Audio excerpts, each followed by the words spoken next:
trois sites importants que tu dois connaître si tu es débutant en data scientist ou tu es débutant en développement web ou si tu souhaites faire les métiers de tech, si tu es débutant dedans. Ces sites sont très, très importants pour toi de les connaître. Je vais te montrer trois sites que tu dois connaître. Le dernier site est le plus important parmi tous ces trois sites. Ici, c'est la chaîne Deep Data Lab et on parle de la data science, de l'IA et tout ce qui en découle. Dans quelques instants, on se retrouve.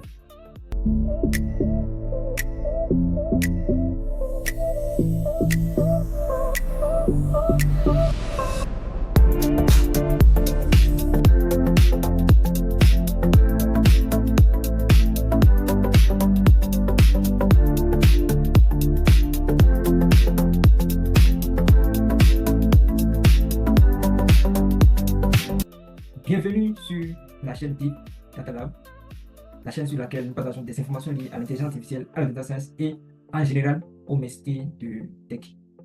Le premier site que je m'en vais te montrer est le site Kaggle. C'est un site général. Tu devrais déjà entendre parler. Si ce n'était pas le cas, nous allons aller sur Kaggle. C'est un site qui comporte des compétitions, des datasets et des projets existants que tu peux réaliser pour enrichir tes connaissances. Tes projets sont des projets réels qui sont réalisés et qui sont disponibles. Il suffit juste que tu fais ton inscription pour avoir accès au projet. Nous allons aller sur le site Kaggle. Je vais te montrer l'interface, comment ça se présente et comment tu peux rechercher les compétitions, les projets que tu peux réaliser et même les datasets open source disponibles que tu peux utiliser pour réaliser tes différents projets. Ici, on tape Kaggle. Juste taper Kaggle, tu lances. Alors, tu te retrouves sur cette page, tu tapes de ton côté. Et sur cette page, nous avons le premier lien et nous avons le second lien. Alors, il suffit juste de sélectionner le premier lien. Tu vas te retrouver sur cette page. Alors, ça, c'est mon compte qui est là. Et si tu viens de faire ta première recherche, si c'est ta première fois que tu te retrouves sur Kaggle, tu vas devoir faire ton inscription. Après ton inscription, tu vas te retrouver sur un interface comme le mien, comme cela. Alors, si on voit généralement, moi, j'ai créé 3 notebooks. C'est un récapitulatif de tout ce que j'ai fait sur Kaggle jusque-là. J'ai participé à 4 compétitions et j'ai participé à 0 discussion et 0 cours.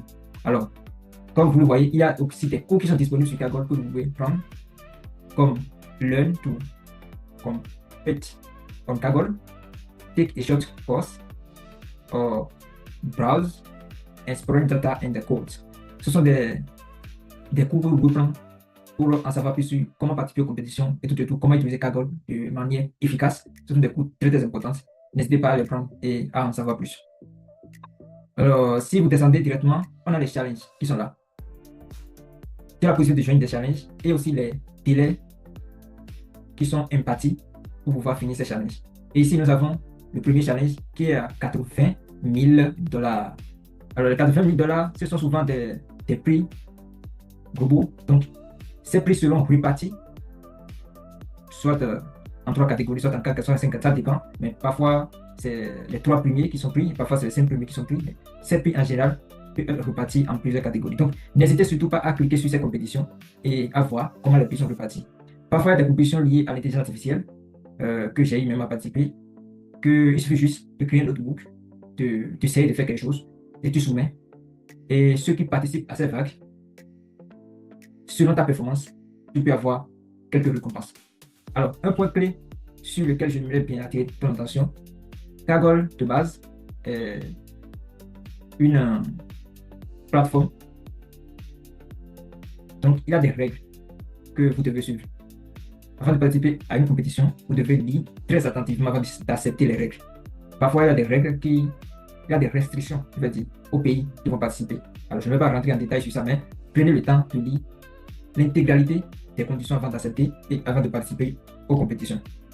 Sinon, ça serait dommage que vous preniez votre temps, vous participez aux compétitions et après, vous êtes gagnant et on vous dit non, vous ne pouvez pas recevoir le prix tout simplement parce que votre pays n'est pas éligible avant que vous y participez aux compétitions. Donc, prenez votre temps et lisez très bien les conditions qui sont mises, les règles, acceptez-les avant d'y participer aux compétitions. Alors, il y a énormément de compétitions et les compétitions qui sont en cours, généralement, il y a 4 compétitions qui sont en cours, qui sont directement affichées là. Et ça termine. Les délais pour pouvoir les réaliser sont disponibles là. Ici, ça termine dans 2 mois. Ici, ça termine dans 2 mois aussi. Ici, ça termine dans 1 mois. Et ici, ça termine dans 18 jours. Alors, prenez-les et faites de vos mieux. Essayez. La première fois que moi, j'ai participé à une compétition, je ne connaissais pas. Je ne suis pas un génie. Je ne suis pas un génie. Mais juste, j'ai essayé. Il y a aussi des compétitions qui sont déjà faites dans les années passées et qui sont encore lancées cette année. Du coup, pour faire simple, tu n'es pas là pour inventer la roue. Non. Tu viens, tu cherches le gagnant de la compétition de l'année dernière, ou soit les gagnants de la compétition des années antérieures. Leurs codes, les discussions, tout ce qu'ils ont produit sont disponibles là. Tu as juste à prendre ça et à comprendre la logique du gagnant et à faire quoi? À compléter pour toi et à l'adapter à la nouvelle compétition. Faites très attention, c'est pas parce que il y a le code, le notebook, le raisonnement du gagnant que tu vas faire copier-coller directement pour dire oui, tu as fini, tu soumets et tu es gagnant. Non. Si tu fais ça, tu n'auras même pas de performance parce que les compétitions peuvent garder les mêmes titres, mais les données sont différentes et les approches aussi pour y arriver sont différentes. Donc, lisez, ça va vous permettre d'apprendre beaucoup de choses, ça va vous permettre d'apprendre des techniques pour développer votre carrière.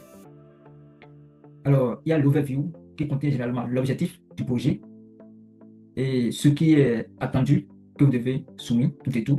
Il y a les conditions d'évaluation qui sont là, les délais de soumission, les délais pour former les groupes, parce que généralement, les compétitions se font en groupe, les délais pour former les groupes et les délais pour soumettre le code, soit pour soumettre vos résultats. Il y a aussi le délai pour l'évaluation finale. Les prix aussi sont là, exactement comme je le disais ici, pour cette compétition. C'est les 7 premières personnes qui vont devoir gagner, qui vont devoir recevoir quelque chose. Donc, si tu n'es pas dans les 7 premières personnes, tu peux que tu es la 8e personne. Malheureusement pour toi, tu ne peux rien prendre parce que le prix est déjà réparti pour les 7 premières personnes. Il y a énormément de personnes parce qu'il s'agit d'une plateforme internationale, donc énormément de personnes qui participent. N'hésitez pas à participer. On dit souvent que en essayant, on arrive un jour à le faire. Une fois que vous participez cette année, vous pouvez ne pas gagner, mais vous avez quoi? Vous avez la logique de tout ce qui est fait dans votre cerveau, dans votre tête. Et durant l'année, vous allez rencontrer d'autres projets. Et là, l'année qui vient, vous allez reconstruire, recentrer toutes ces idées. Et ces idées vont vous permettre de réussir le projet et d'être parmi les meilleurs et de recevoir le prix, tout simplement. Vous avez les conditions pour le code aussi. Généralement, le code ne doit pas être, c'est-à-dire l'exécution du programme que vous avez à écrire ne devrait pas dépasser un certain nombre d'heures aussi. Ça dépend de ce sur quoi vous tournez le programme, sur un GPU ou soit un CPU. Donc tout dépend de cela et les règles sont claires sur chaque compétition. Ici, c'est une citation. Si vous devez utiliser cette compétition, si vous devez utiliser la base de données ici, dans vos projets perso, ça peut être un projet éducatif à l'école, soit un projet d'essai de vie personnel pour pouvoir approfondir autre chose, soit pour pouvoir traiter d'autres thématiques. Ça peut être des thématiques de régression, de classification ou de segmentation, de détection, peu importe. Ça dépend aussi du sens de la compétition. Si vous devez utiliser la base de données utilisée ici pour cette compétition, vous êtes obligé de citer la compétition. Et pour citer la compétition, vous avez juste à copier ce qui est là, vous faites la copie et vous mettez là où, ou soit vous mettez dans votre rapport, tout et tout. C'est très important, sinon après, on peut vous accuser de plagiat. Donc c'est très important de citer si vous utilisez une base de données d'une compétition. Alors nous allons cliquer sur Data pour voir un peu il s'agit de quoi sur Data. Sur la partie Data, il montre généralement la description des données, ce que signifie chaque donnée, la signification des données.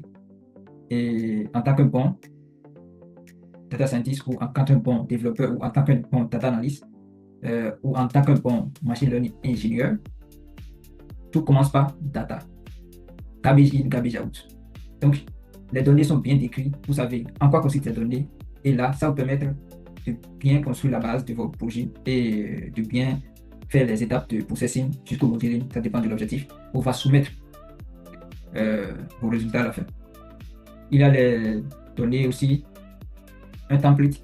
Souvent, il y a un template pour pouvoir soumettre vos résultats. Après ça, il y a la partie code. La partie code, vous verrez généralement toutes les personnes qui participent à la compétition et qui ont déjà soumis leurs résultats. Alors, évidemment, vous allez dire, ah oui, vous allez consulter les résultats. Il y a plus de 2000 personnes, 3000 personnes. Si vous avez le temps pour consulter le résultat de toutes les personnes, tant, super, bon travail. Si vous n'avez pas le temps, réellement, un autre humain n'a pas le temps pour consulter tout ce truc-là. Déjà que le temps même pour faire ces activités est limité. Donc, vous avez tout là et il n'y a pas de classement. Ce sont des soumissions en désordre. Et tout ce que vous voyez là, durant la compétition, n'est pas exhaustif. Donc, c'est pas très, très considérable. De mon côté, moi, je ne considère pas trop ça. Et la partie modèle, vous avez en général, vous pouvez voir le travail de d'autres personnes, vous pouvez voir aussi votre travail. Si vous avez déjà soumis un travail plutôt, vous allez voir ça là. Et si vous avez partagé, supposons que vous êtes en groupe, de 2 ou 3 personnes, et vous avez différents comptes, et vous partagez les travaux entre vous, vous allez voir les travaux que vous avez partagés, vous allez les voir là. La partie discussion qui permet de discuter, que de fois, vous pouvez discuter de ce que les autres ont fait, soit la discussion générale sur les compétitions, soit si quelqu'un a une inquiétude, il avait demandé ça, vous pouvez voir ça là. N'hésitez pas à le creuser. Ça va vous donner des idées sur comment vous allez construire votre pipeline pour résoudre le problème. Alors, il y a la partie leaderboard. La partie leaderboard, vous avez généralement un sorte de classement. On appelle ça classement avant l'évaluation. Le classement avant l'évaluation, c'est tout comme moi, je suis le premier, je viens, je soumets, l'autre vient, soumets. C'est-à-dire, plusieurs personnes soumettent le truc, d'autres soumettent leurs travaux. Maintenant, qu'est-ce qui se passe? Il y a le score qui est calculé automatiquement. Alors, le score qui est calculé, ce n'est pas un vrai score, c'est un score qui est calculé aléatoirement en se basant sur le résultat que chacun ou chaque groupe a soumis. Donc, c'est sur ce résultat que ce score est calculé. Ce score, normalement, dans la plupart des compétitions, on vous donne, dans la partie de l'évaluation, les critères d'évaluation, vous avez la formule de score qui est donnée. Ça peut être MSE, Mean Score Error, ça peut être score de billet, ça peut être DAS Loss, ça dépend du tâche. Donc, ce score, normalement, est calculé comme ça. Et c'est à partir de ce score que les personnes qui sont là sont placées. Si vous participez à la compétition et vous avez déjà soumis un résultat, vous verrez aussi votre nom ici et votre classement. Une fois encore, ces classements ne sont pas exhaustifs. Le bon classement sort après la fin de la compétition et après l'évaluation. Il y a un autre dataset que vous allez recevoir et c'est sur ce dataset que vous allez effectuer votre évaluation et envoyer le résultat. Maintenant, lorsque la compétition est clôturée, ils font leur évaluation là-bas et les résultats qui sortent maintenant ici constituent les résultats finaux. Alors, je parlais de règles au début, les règles générales que vous devez suivre et accepter avant de participer à la compétition, c'est ici. Et aussi, même si vous n'avez pas participé à la compétition et vous souhaitez utiliser la base de données d'une compétition des années antérieures, un exemple très simple, nous sommes en 2026, moi je souhaite utiliser la base de données de cette même compétition, Biocorp, de l'année précédente. Il faut nécessairement que j'accepte les conditions et j'adhère à la compétition d'abord, bien que la compétition ait déjà passé, avant d'avoir accès aux bases de données. Et là, c'est sous ce licence que je télécharge la base de données et pour ce que moi je veux faire. De façon générale, c'est la présentation d'une compétition sur Kaggle. Et là, nous allons retourner en arrière pour voir, à part les compétitions, qu'est-ce que nous pouvons voir encore sur la page d'accueil. Sur la page d'accueil, vous verrez aussi des personnes qui sont là, qui ont déjà participé à plus de 7 compétitions, les majors. C'est très important de tirer, soit de chercher d'acquérir de l'expérience à partir de ces gens-là. Vous voyez, creuser les compétitions qu'ils ont déjà effectuées et pour laquelle ils sont gagnants, chercher ces compétitions-là, voir les démarches qu'ils ont utilisées et appliquer ces démarches aussi, tout simplement. Vous allez acquérir beaucoup de connaissances. C'est une manière simple d'acquérir beaucoup de connaissances en dehors des projets effectués en classe et en dehors aussi des cours que vous avez reçus en classe. Ça, c'est une présentation de Kaggle. Je vais aller ici. Alors, ce sidebar qui est là, c'est une partie aussi qui permet d'accéder très vite aux différentes fonctionnalités du site. Vous pouvez partir directement sur compétition ici, vous verrez l'ensemble des compétitions en cours. il y a quand même pas mal de compétitions en cours, hein. Si vous regardez la vidéo actuellement, vous pouvez directement, si vous avez les compétences, hein, commencer ou former un groupe entre vous et introduire-vous dans une compétition. Wow, compétition intéressante. 700 000 $. Et ça termine dans 3 mois. Il s'agit de quelque chose de segmentation, je pense, ceci là. Oui, il s'agit de quelque chose. ARC Prize 2026. Les gars, n'hésitez pas à participer. C'est une très bonne compétition. 700 000 $ à partager. C'est de l'argent, hein? N'hésitez pas à participer, les gars. D'accord. Vous avez toutes les compétitions là. Après, vous avez un peu plus en bas le benchmark. Le benchmark ici, c'est l'évaluation. Je pense que ça va des nouvelles choses qui sont introduites, je pense, lors de la révolution de l'intelligence artificielle. Ça peut pas des nouvelles choses qui sont introduites. Parler de l'évaluation de l'IA. Je pense que Kaggle aussi a son propre IA. Je pense que c'est bien ça. N'hésitez pas à creuser ces trucs-là. Et si vous trouvez une IA intéressante, n'hésitez pas à l'utiliser. Ici, il y a aussi Game Area. Game Area, Game Area. Je pense que c'est un espace de jeu. Le nom aussi l'indique Game Area. Ah non, Game Arena, excusez-moi, Game Arena. Mais je pense que ça a quelque chose par rapport au jeu. N'hésitez pas à creuser tous ces trucs-là. Vous avez les datasets, vous cherchez un dataset particulier pour vos projets. Vous pouvez faire prédiction, ou soit détection de fautes à partir des données issues d'une carte bancaire, soit à partir des données bancaires, par exemple. Vous venez ici, vous tapez détection dans la barre de recherche. Moi, je tape détection de fraude, et on va voir le résultat. Détection de fraude. Alors, déjà, vous avez déjà plusieurs. Voilà, il y a détection de crédit, carte fraude. Et là, si vous cliquez directement, vous allez tomber ici. Vous avez la description de ce que la personne a fait. Et de ce côté, vous avez database, la base de données que la personne a utilisée. Et là, vous pouvez repliquer. Si vous cherchez un projet perso sur détection de fraude, vous êtes dans le domaine bancaire, vous pouvez répliquer ce que la personne a fait. Attention, n'oubliez pas plutôt de citer ce que la personne a fait dans vos travaux. N'hésitez pas de citer ce que la personne a fait dans vos travaux. C'est très important, sinon le travail que vous allez faire sera considéré comme du plagiat. Oui.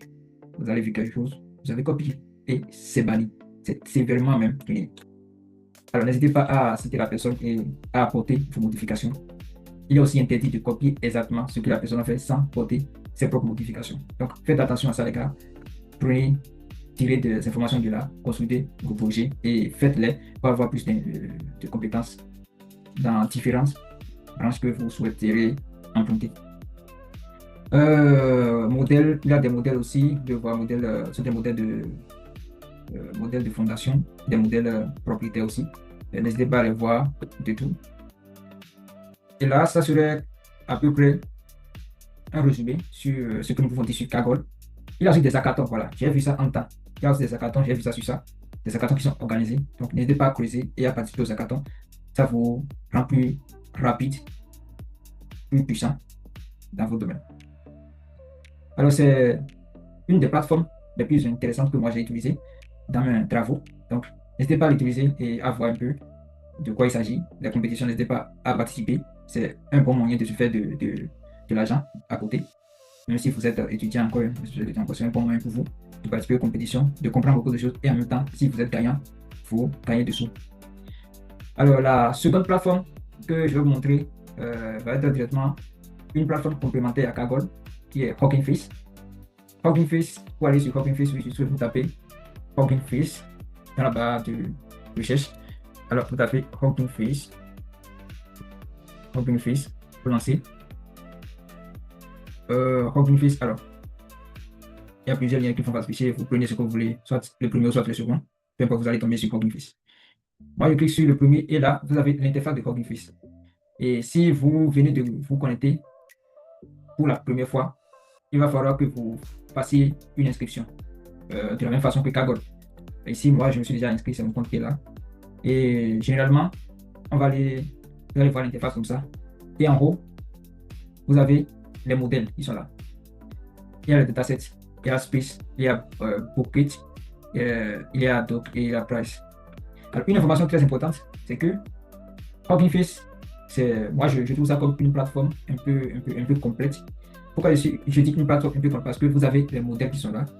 La plupart sont des modèles de fondation, les grands modèles, ce sont les modèles avec les transformeurs, les modèles de diffusion, les modèles pour la segmentation, pour la génération de tests, pour la détection d'objets. Il y a plein de modèles sur Hugging Face. Hugging Face, c'est une plateforme indispensable pour quelqu'un qui souhaite devenir AI ingénieur, ou soit qui souhaite devenir machine learning ingénieur, ou soit qui veut devenir data scientist. C'est très important pour quelqu'un qui souhaite exercer ce métier dans le futur. Alors, qu'est-ce qu'on voit là? On voit des modèles qui sont là. Il y a des datasets qui sont là. Les datasets, vous pouvez creuser et voir de quoi il s'agit. Tapez ce que vous voulez comme rechercher. Et une autre chose très importante pour Hugging Face, c'est que vous pouvez déployer vos modèles sur Hugging Face. Bien sûr, vous n'avez pas besoin d'utiliser Google Cloud Platform, GCP ou AWS ou Azure. Vous n'avez pas besoin de ça. Vous pouvez construire, vous pouvez concevoir et mettre en place vos modèles sur vos ordinateurs. Et à travers votre compte, vous avez un token. Ça, ce sont les étapes. Après, je peux faire une vidéo complète sur ça. Comment vous pouvez faire et depuis votre ordinateur local, faire votre modèle et le transférer directement sur Hugging Face, sur l'espace de votre compte à travers votre token. Et une fois sur l'espace de votre compte, vous pouvez déployer ce modèle-là en utilisant Hugging Face. Alors, une précision, vous avez aussi des limites sur Hugging Face. Et si vous dépassez les limites, le prix devient de plus en plus cher. Donc, c'est pour ça que vous avez pricing là, pricing. C'est pour payer l'hébergement ou le déploiement de vos modèles. On clique ici, on va voir les catégories de modèles que nous avons sur Hugging Face. Il y a plein de catégories. Ici, déjà, vous verrez sur plus, vous avez audio, tout. Audio, test to test. Image, test to test. Image, test to image. Image, test to vidéo. Vous avez plein de types de modèles. Si vous rentrez dans la fusion par ordinateur, qui est ici, vous avez image classification, image segmentation, image to test, image to image, image to vidéo. C'est-à-dire, avec Hugging Face, vous pouvez construire vous-même vos modèles open source pour générer des vidéos, pour générer des images, pour décrire ce qui se passe dans une vidéo, pour voir si une vidéo contient de bruit ou pas, ou soit pour voir ce qui se passe, le dessin qui se trouve sur l'image, par exemple, pour voir c'est quoi qui se passe sur l'image, c'est quoi le dessin qui est sur l'image. Vous pouvez utiliser les modèles de Hugging Face pour encoder ces images, pour pouvoir extraire l'information que vous voulez de l'image. C'est ça aussi la grande puissance de Hugging Face. Et vous avez toutes ces images, tous ces modèles-là. Et aussi, vous avez... alors, aujourd'hui, on parle aussi d'un domaine spécifique de Natural Language Processing. C'est le fait de comprendre le langage humain, parce que l'ordinateur ne comprend pas le langage humain. Maintenant, comment l'ordinateur arrive à comprendre le langage humain? Ça, c'est Natural Language Processing. Et il existe plusieurs méthodes pour le faire. Il y a les méthodes classiques qu'on fait généralement à travers des étapes. Il y a plusieurs étapes. Moi, je ne vais pas les citer. La vidéo sera très longue. Peut-être dans une autre vidéo. Mais Natural Language Processing, on l'appelle souvent NLP. Si vous voyez très bien les offres de LinkedIn, n'hésitez pas à consulter, soit d'une autre plateforme de job, de recherche de job par exemple. N'hésitez pas à chercher, vous verrez souvent NLP dans le job. C'est le fait de comprendre le langage humain, le fait de comprendre à l'ordinateur le langage humain et pouvoir effectuer des recherches, des requêtes sur ça, ou soit pouvoir faire l'audit. L'audit dans le domaine public, c'est très important, pouvoir cadrer, pouvoir voir si par exemple ce qui est pas une personne ne contient pas des informations toxiques, ou soit d'autres informations qui ne sont pas bien, voilà, des informations qu'on ne peut pas dire, voilà, les choses interdites, c'est très important dans ce domaine aussi. Nous avons aussi audio, vous pouvez des tests tout audio. Vous avez votre test, vous avez votre script, vous l'envoyez, vous prenez un modèle ici, vous le téléchargez sur votre ordinateur, ou soit vous l'appelez directement, parce qu'il y a aussi cette possibilité d'appeler le modèle directement en utilisant Pipeline, et il cherche le modèle, cherche automatiquement le modèle et il fait une transcription de votre audio en test, ou soit il fait l'inverse. Alors, c'est quoi la différence entre Hugging Face et les modèles de fondation que vous utilisez? Je prends l'exemple de ChatGPT, Claude, Gemini, tout et tout, Mistral. C'est quoi la différence entre ces modèles open source et les modèles là que nous utilisons? La différence est très simple. Parfois, pour trouver ces modèles, on a besoin plus d'espace sur notre carte graphique. Et ce qui fait que on ne peut pas tourner ça de manière locale pour avoir toutes les performances.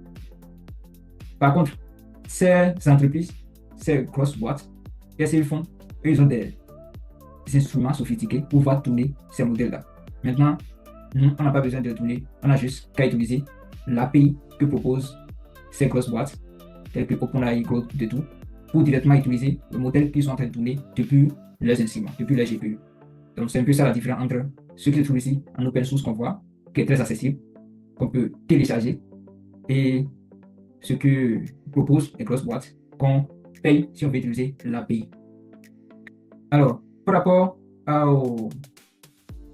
au dataset, je vais venir au dataset. Vous pouvez cliquer ici, vous allez voir plein de datasets. Nous avons environ 967 642 datasets. C'est énorme. Donc, pour trouver ce que vous voulez, vous tapez la tâche que vous souhaitez faire, comme sur Kaggle, vous tapez cette tâche-là et vous avez les datasets qui sont là, que vous pouvez utiliser pour vos différents projets. N'hésitez pas à le tester. Vous avez besoin de documentation, venez ici, donc vous allez voir documentation de plusieurs choses, si vous voulez transformer tout et tout, comment tokeniser tout et tout, vous avez ça, comment on fine-tune. On fait fine-tuning à un modèle de, non, excusez-moi, à un modèle de fondation. Moi, vous pouvez faire fine-tune de cela. C'est ça qui est ici, PEF.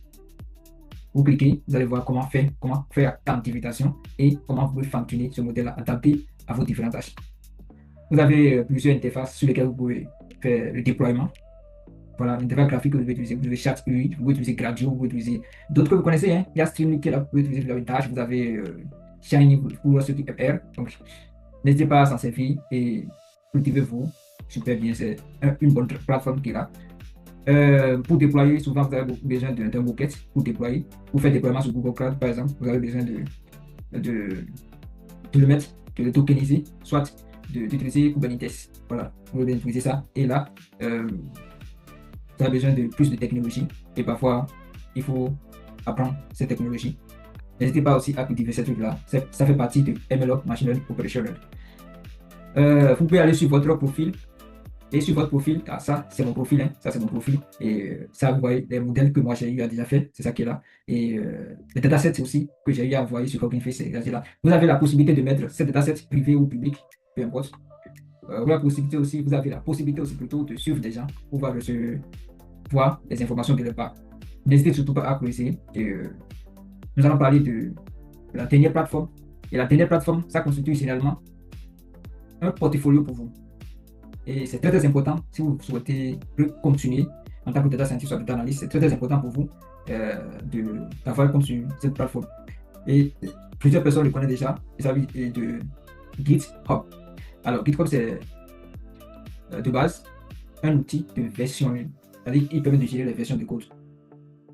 Donc c'est aussi un endroit pour héberger des codes que vous avez écrits, des projets que vous avez effectués de façon propre, bien documentée et bien organisé. Et à partir de là, vous pouvez aussi collaborer avec plusieurs membres, plusieurs personnes du monde entier. Vous pouvez rester ici, vous pouvez rester dans un autre pays et collaborer avec d'autres personnes dans un autre pays pour un projet donné à travers GitHub. Donc c'est très important de connaître GitHub et ça constitue encore un portfolio pour vous lors de votre candidature. Lors de votre candidature, vous pouvez joindre un lien simple sur vos CV ou soit dans vos mails et ça permet aux recruteurs d'aller regarder ou de voir une vue des projets que vous avez déjà effectués et ça peut vous permettre de se différencier, surtout pour les développeurs web. Ça c'est non négociable pour les développeurs web. Eux utilisent ça, c'est non négociable pour eux. Donc n'hésitez pas à utiliser GitHub, c'est très important. Pour aller sur GitHub, vous avez besoin seulement de taper GitHub, vous tapez ça et vous tombez. Alors pour la première fois, comme on avait vu pour les deux plateformes précédentes, c'est exactement le même processus. La première fois, vous faites votre inscription. Et après l'inscription, ça va tomber sur le dashboard, voilà, le tableau de bord.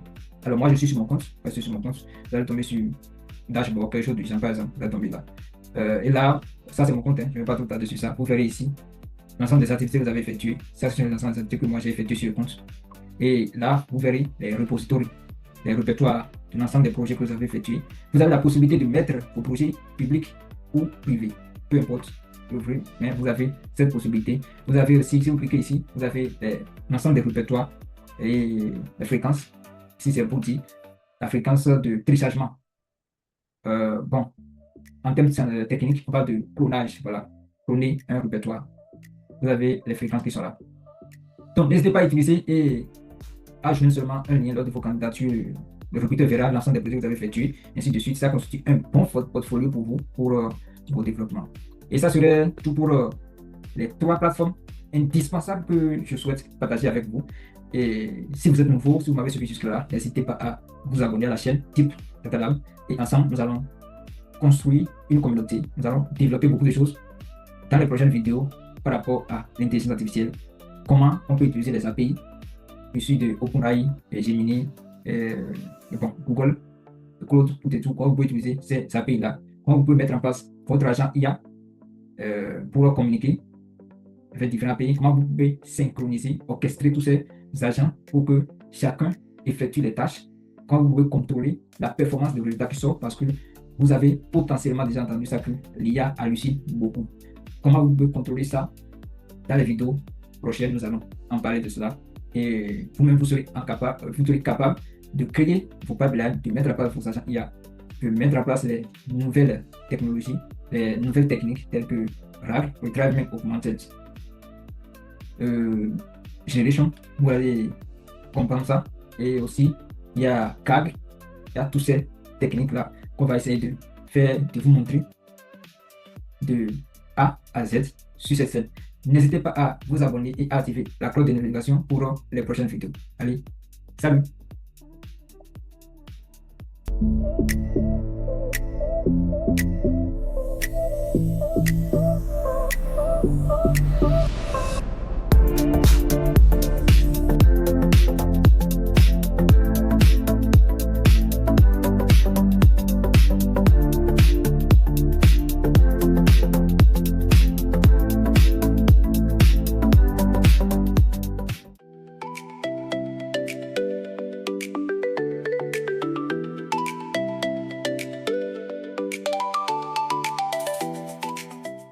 Aujourd'hui, nous allons découvrir les bases de Python. Moi, c'est Hippolyte Sodjin. Let's go. Pour ceux qui n'ont jamais utilisé Python, c'est aujourd'hui de commencer. D'abord, vous allez aller ici.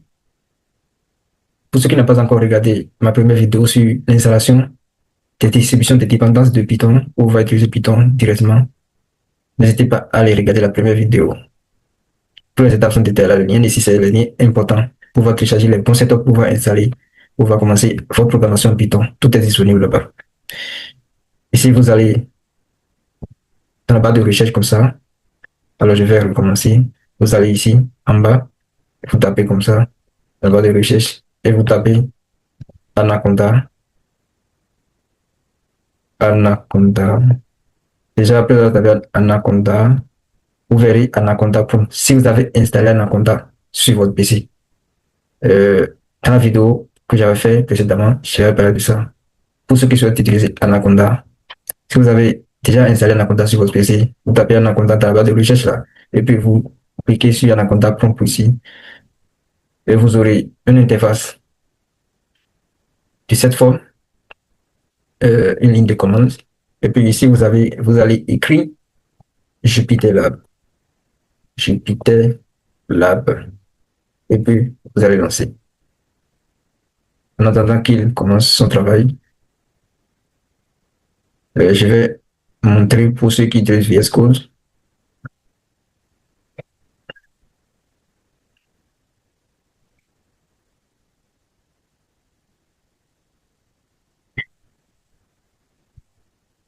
Pour pour ceux qui souhaitent utiliser VS Code, c'est la même chose. Vous venez ici, vous tapez VS Code seulement, et puis c'est venu là. Là, il n'a pas besoin de ligne de commande pour y accéder. Vous cliquez deux fois sur ça, et puis ça s'ouvre. Vous cliquez deux fois sur ça, et puis ça s'ouvre.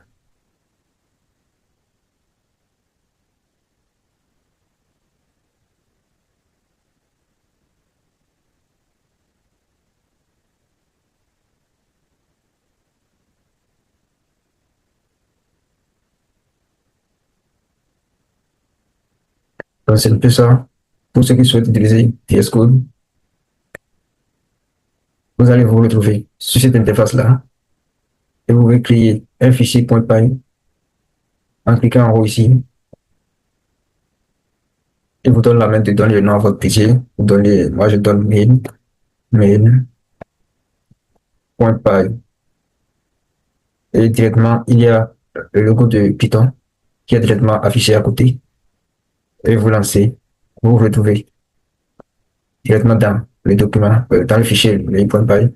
Et là, vous pouvez directement commencer à écrire vos premiers codes. Vous pouvez aussi créer un fichier .ipnb, station Jupyter, pour pouvoir compiler les codes étape par étape. Mais vous pouvez directement compiler les codes étape par étape, même en utilisant un fichier .py sous VS Code.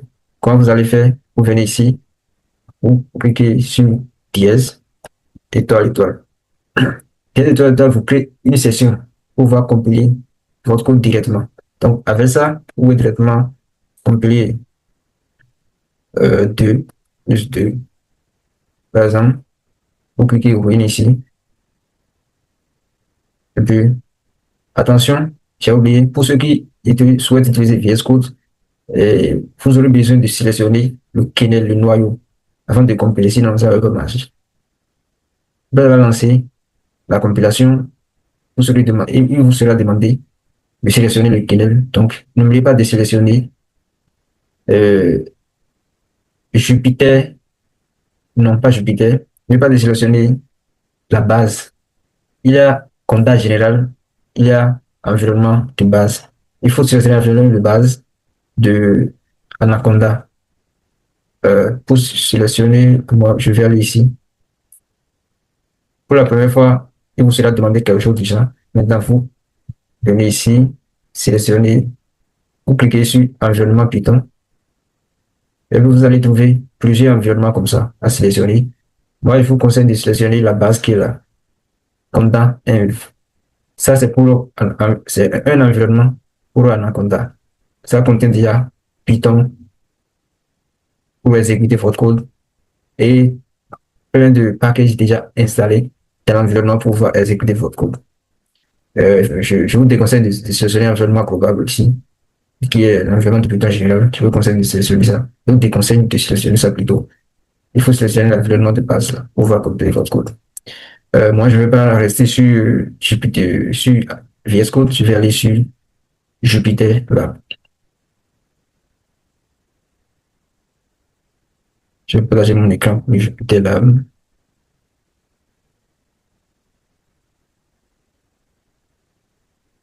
OK, c'est bon.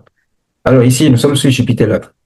Donc, après avoir écrit, entré dans la ligne de commandes Jupyter Lab ici, vous allez obtenir les lignes d'exécution comme ça. Et après, vous obtiendrez une nouvelle fenêtre dans votre navigateur et vous vous retrouvez dans Jupyter Lab. Et ici, on va... Alors, ici, vous allez créer un nouveau fichier. Vous allez dans File, vous voyez comme ça, vous cliquez, cliquez. Vous allez cliquer comme ça, vous êtes dans File, New. Ici, j'utilise un notebook, donc vous créez un notebook comme ça. Moi, je vais créer, ouais, c'est comme ça, on crée un fichier. Vous pouvez aussi directement, une fois dans Jupyter Lab, cliquer, vous allez vous retrouver sur cette page. Une fois dans Jupyter Lab, donc, vous allez venir directement ici, sous Notebook, pas sous console, sous Notebook, vous cliquez ici deux fois et directement, un nouveau notebook est créé. De façon générale, c'est comme ça, on crée un fichier IPNB, l'extension Python ici. Si vous souhaitez aussi créer un fichier .py comme ce que j'ai créé dans VS Code, vous allez rester ici. Au lieu de rester sur Python 3 IPN, Python 3 IPKNL, vous allez rester ici sur Python Farm. Donc vous cliquez trois fois et puis non, c'est pas ça. j'ai mal écrit.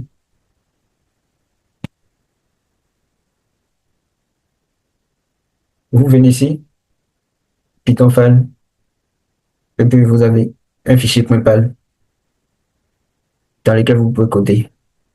Mais par contre ici, attention, il n'y a pas la possibilité de créer une session pour exécuter les codes.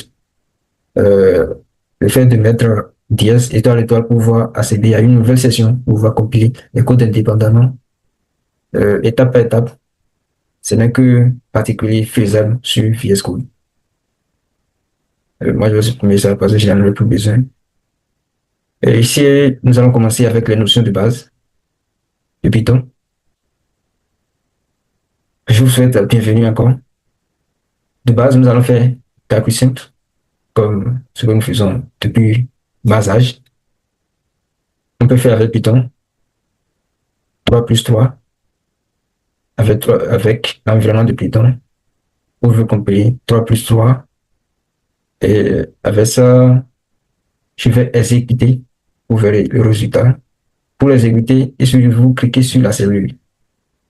Assurez-vous que votre curseur est pointé sur la cellule et puis vous allez en haut. Ici, vous avez Run Diesel and Advance. Vous cliquez compiler et puis vous avez le résultat là. 3 plus 3, ça donne 6. Et pour ceux qui souhaitent aller plus loin, plus rapidement, vous cliquez sur CTRL Entrée. CTRL Entrée seulement et puis la cellule se compile. Et bien sûr, après avoir mis votre curseur pointé sur la cellule. Après ça, nous allons voir les calculs un peu plus complexes. Ici, c'est 3 plus 3, ça fait 4. 4 fois 6, ça fait 24. Donc, contrôle entrée. Et puis, on a le 24. Aussi, ici, j'ai mis des espaces entre les plus, à l'intérieur des 3 pour vous montrer que Python ne tient pas compte des espaces ici. Donc, il s'agit de faire l'addition ou soit multiplication entre les nombres. Donc, on obtient le 26. Par contre, il est impossible de multiplier 2 caractères. Ici, j'ai écrit Jean en apostrophe. Ça dit que Jean a un caractère, une chaîne de caractères. Ici, j'ai multiplié par Jean encore. Donc, il n'est pas possible dans Python de faire l'opération chaîne de caractères fois chaîne de caractères. Si je comprends, on verra normalement une erreur. Oui. L'erreur, c'est quoi? Can't multiply sequence by non-int type. On ne peut pas multiplier les deux chaînes de caractères. Une chaîne de caractères par une chaîne de caractères. Ici, on peut faire l'addition de 2 chaînes de caractères parce que le plus qui est là va partir et ça ne restera que les 2 chaînes de caractères. Alors, je vais compter, vous allez voir, non, champ. Le résultat aussi, ça c'est la chaîne de caractères. Si vous entrez chaîne de caractères, vous aurez chaîne de caractères à la sortie. Mais par contre, qu'est-ce que vous remarquez? Vous remarquez que c'est collé. Alors, et si je mets espace ici, l'espace qui est ici est aussi considéré comme chaîne de caractères. Attention ici, il s'agit de chaîne de caractères. De l'autre côté, il ne s'agit pas de chaîne de caractères, il s'agit de opération entre les entiers. Ici, il s'agit de chaîne de caractères. Donc, l'espace qui est là aussi est considéré comme une chaîne de caractères. Du coup, ça serait marqué ici. Donc, je vais couper CTRL Entrée, on a Jean, espace Jean. Il y a aussi les opérations, d'autres opérations comme soustraction, division. Il y a des types de données. Il y a les entiers, les floats, les caractères dont on a parlé, et puis les types booléens. Concaténation de chaînes de caractères. Alors ici, c'est comme l'opération Jean-Philippe que j'avais fait en haut. Si je fais Hippolyte chaîne de caractères plus espace plus Hippolyte, ça dit quoi? Espace, comme j'avais dit, c'est considéré comme chaîne de caractères. J'aurai Jean de un côté et puis Hippolyte d'un côté. Mais les plus ne faut pas rester dans le résultat. Tout comme une chaîne de caractères ensemble. Et si je fais ça avec double apostrophe, que un seul apostrophe, on aura le même résultat. Alors, ça pour signifier quoi? Pour signifier que pour définir une chaîne de caractères, vous avez la possibilité d'utiliser un seul apostrophe ou soit vous utilisez double apostrophe. Euh, Ça dépend du cas en cas. Je pense que dans le code qui suit, je vais vous montrer quand est-ce qu'il est obligatoire d'utiliser les doubles apostrophes pour, dans votre code. Parfois, vous allez compiler, vous aurez une erreur si vous n'utilisez pas double apostrophe. Ici, j'ai fait 6 plus 6. Comme convenu, apostrophe, apostrophe comme ça, à l'intérieur, quelque chose, quelque chose à l'intérieur de deux apostrophes là est considéré comme une chaîne de caractères. Donc, si on fait l'addition des deux là, ça va fonctionner comme Jean plus Jean que j'avais fait là-bas. Et puis, Jean plus Jean, Jean, le premier Jean était collé avec le second Jean. Donc, ici aussi, on aura 6 qui sera collé avec le second Jean, mais avec les apostrophes dans le résultat, puisque ce sont les chaînes de caractères. Parfait, on a le résultat. 66, le plus c'est parti, et puis on a les apostrophes à gauche et à droite. On va parler de variables. Dans tout langage, que ce soit R, Stata, que ce soit Python, les variables sont très, très importantes pour pouvoir contenir différents types de données, que ce soit les data frames, euh, les chiffres, les noms, tout type de tout données qu'on souhaite stocker. Les variables sont là pour pouvoir nous aider à les contenir et puis à les utiliser plus tard. Ça permet de rendre notre code un peu plus dynamique et plus opérationnel. Et si je déclare la variable hypolitique, je le mets à 60. Si je compile, je demande encore qu'est-ce que j'ai stocké dans Hippolyte. Et si je décris Hippolyte, j'écris contrôle entrée, j'aurai les 60 stockés précédemment dans Hippolyte. Ici aussi, je peux écrire print Hippolyte pour afficher la valeur contenue dans la variable Hippolyte. Je compile comme ça, j'ai les 60 à la sortie. Ici encore, c'est une autre façon pour afficher la valeur qui se trouve dans ma variable Hippolyte, mais ici c'est encore plus professionnel. Ici j'ai écrit quoi print, la valeur contenue de ma variable est Hippolyte. Attention, j'ai écrit Hippolyte dans les accolades, et puis ici j'ai mis F, F au début, avant le premier apostrophe, et puis à la fin, apostrophe. Donc si je compile, j'aurai normalement la valeur contenue dans ma variable est 60.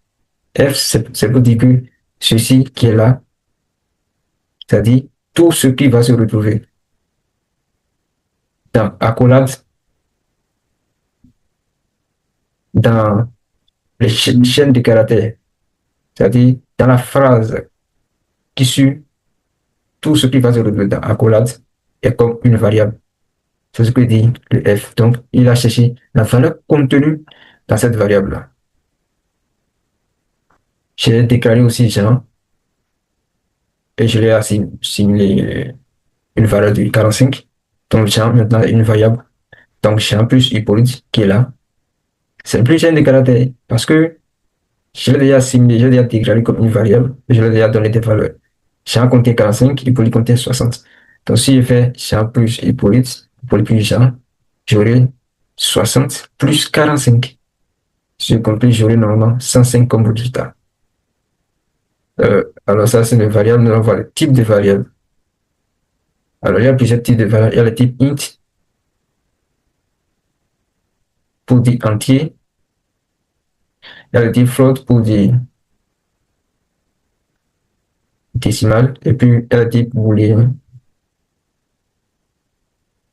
Le type booléen, c'est les variables de type false et true. Ils ne prennent que deux valeurs.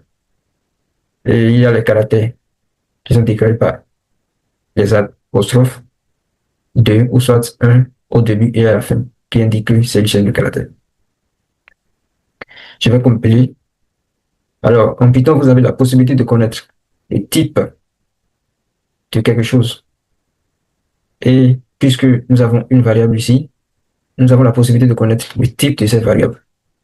Moi, je l'ai déclaré les variables ici, je les ai assignées seulement des valeurs en sachant que ceci c'est un int, ceci c'est un nombre à virgule, ceci c'est un booléen, ceci c'est une chaîne de caractères. Donc si j'écris type nt, normalement je dois obtenir int comme résultat, ça veut dire que c'est un entier.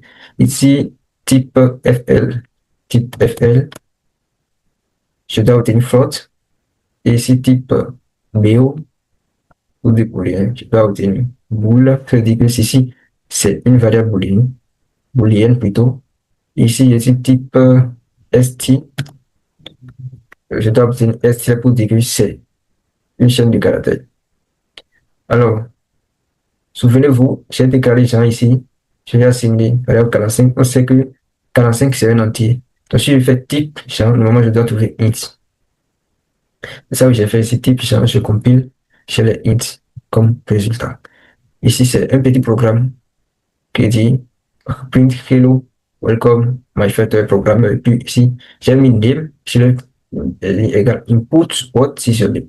Input qui est là, c'est une fonction en Python qui ouvre une interface, une fenêtre et demande à l'utilisateur d'entrer quelque chose. Et puis j'ai dit welcome to introduction in Python et puis j'ajoute tous les noms. Si je compile, il va me demander d'entrer mon nom. Moi j'entre HP, valide, il me dit welcome to introduction in Python HP. On peut écrire aussi en exigeant la forme de l'entrée qu'on veut. Ici, ici c'est une cellule supplémentaire, je vais supprimer. OK. Ici, je demande à l'utilisateur d'entrer un nombre. Digit, c'est un chiffre. D'entrer un chiffre. Et puis, j'ai exigé que le chiffre soit un entier. À cause de int, en parenthèse, input.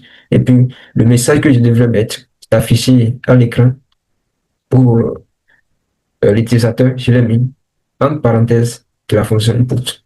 Donc, si je compile, j'entre 5, il me dit, wow, that is so good. Your choice 5. C'est le message que je vais donner ici. C'est ça qu'il m'a retrouvé ici. Ici aussi, il y a le F qui est là. Et puis ici, il y a le nom de la variable number ici, qui est dans la colonne. Du coup, il est parti chercher la valeur contenue dans la variable number pour me l'afficher ici. So, on a wow, that is so good, your choice 5.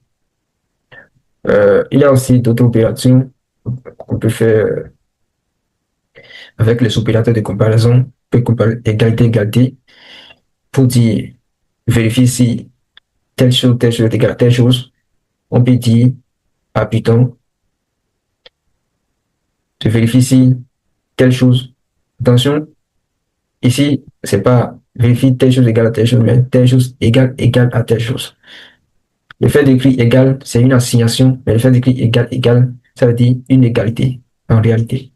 Ici, point d'exclamation suivi d'égalité veut dire différent. Ici, c'est compréhensif, inférieur ou égal, supérieur ou égal. Ici, inférieur, supérieur. Ici, c'est un petit programme pour tester tout ça. Je vais compiler. Alors, ici, j'ai déclaré la variable A, je lui ai assigné 10. Variable B, je l'ai assigné 20. Et j'ai dit print A égale, donc il va m'afficher A égale à 10, c'est ça qui est là. Et après B égale à 20, c'est ça qui est là.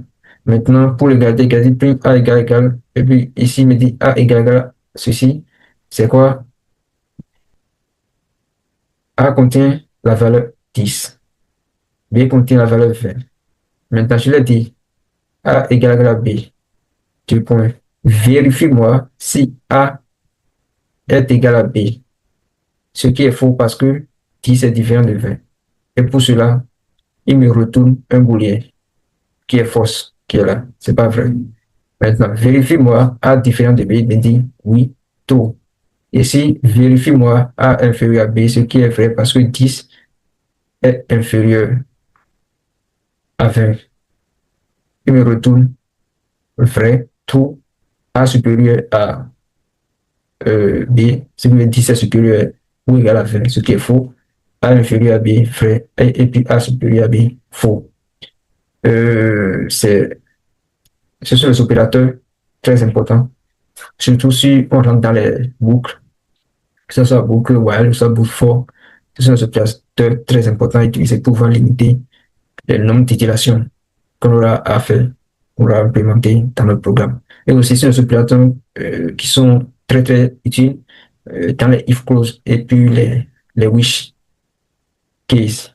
Ce sont des opérateurs qui sont très importants à utiliser pour pouvoir imposer une condition sur notre entrée. Et ici, j'ai mis des opérateurs booléens aussi. Il y a les opérateurs and, or et not. Je vais compiler ça, on va discuter. Ici, j'ai déclaré int égale à true et puis égale false. Je dis int égale à true, je vais mettre ici, il dit and. Ici, je vérifie is and y. En français, normalement, on dit is et y. Donc, le fait d'écrire is and y ici, il vérifie si on a is et y. Est-ce qu'on a true et false? Est-ce que c'est correct? Est-ce que c'est compatible? Si c'est true et true, on a vrai et vrai, ça donne vrai. C'est ce opérateur de logique. Bon, je ne sais pas si vous avez fait logique dans votre vie, mais si vous n'avez pas fait logique, c'est pas grave. Mais gardez seulement que ce sont les opérateurs de logique qui sont utilisés là. Is and is, ça veut dire que true and false, ça donne false. True and true, is and is, true and true, ça donne true. Vrai et vrai, ça donne vrai. Et il y a l'opérateur or qui est testé ici. Ici, on dit is, c'est true. Et puis y, c'est false. Ça veut dire qu'on a true or false. True or false, c'est true. C'est l'un ou soit l'autre. Donc, une fois, il y a une partie qui est true, il prend directement true. Même s'il y a 1000, il y a true or false, false or false or false or false, false, il prendra true comme résultat.